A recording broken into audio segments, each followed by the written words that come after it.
সিরিয়ার রাজনৈতিক আকাশে এক নতুন নক্ষত্রের উদয়।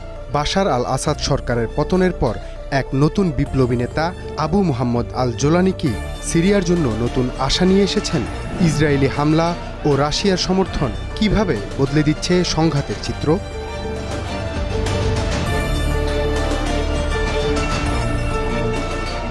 যখন সিরিয়ার প্রতিটি প্রান্তে যুদ্ধের শোরগোল থামেনি, তখন লাতাকিয়ায় এক নতুন বিপ্লবের খবর আসে। সিরিয়ার বিদ্রোহী নেতা জোলানি ঘোষণা করেছেন সিরিয়া আর নতুন সংঘাতে জড়াতে চায় না। ঠিক তার পরেই লাতাকিয়ায় মোতায়েন করা হয় এক বিশাল সামরিক কনভয়, যার লক্ষ্য আল আসাদের সমর্থকদের গ্রেপ্তার করা।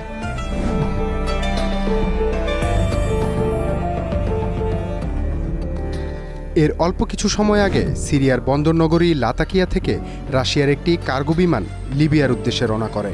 রাশিয়ার সামরিক সম্পদ সরিয়ে নেওয়া হচ্ছে।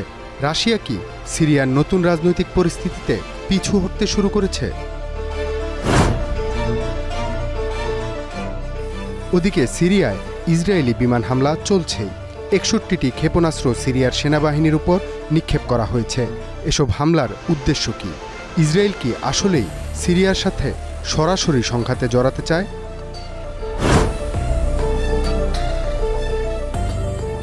হায়াত তাহরির আল শাম HTS এর নেতা সংবাদ সম্মেলনে জানিয়েছেন, আমরা নতুন সংঘাতে জড়াতে চাই না। সিরিয়া যুদ্ধের ক্লান্তিতে ভুগছে।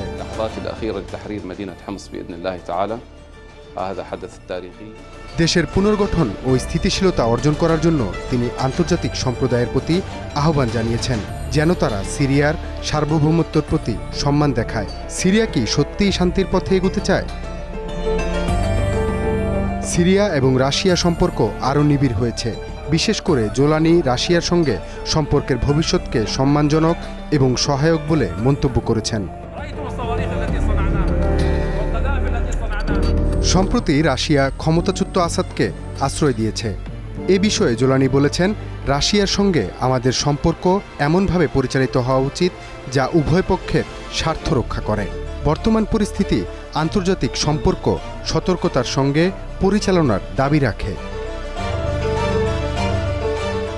সিরিয়ার অভ্যন্তরে ইসরায়েলি হামলার শঙ্কা তৈরি করেছে, যা পুরো অঞ্চলকে অস্থির করে তুলেছে। জোলানি বলছেন, ইসরায়েল যে যুক্তি দিয়ে হামলা চালাচ্ছে তা দুর্বল এবং ভিত্তিহীন।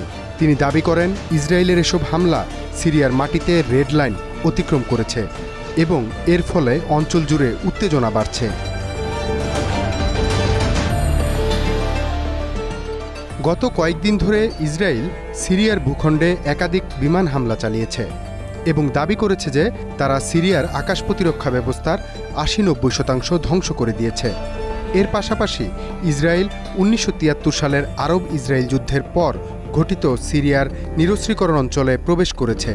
বিশেষত দামেস্কের উত্তর পশ্চিমে অবস্থিত কৌশলগত মাউন্ট হেরমনের সিরিয়ার অংশে ইসরায়েল একটি পরিত্যক্ত সিরিয়ান সামরিক ঘাঁটির নিয়ন্ত্রণ নিয়েছে।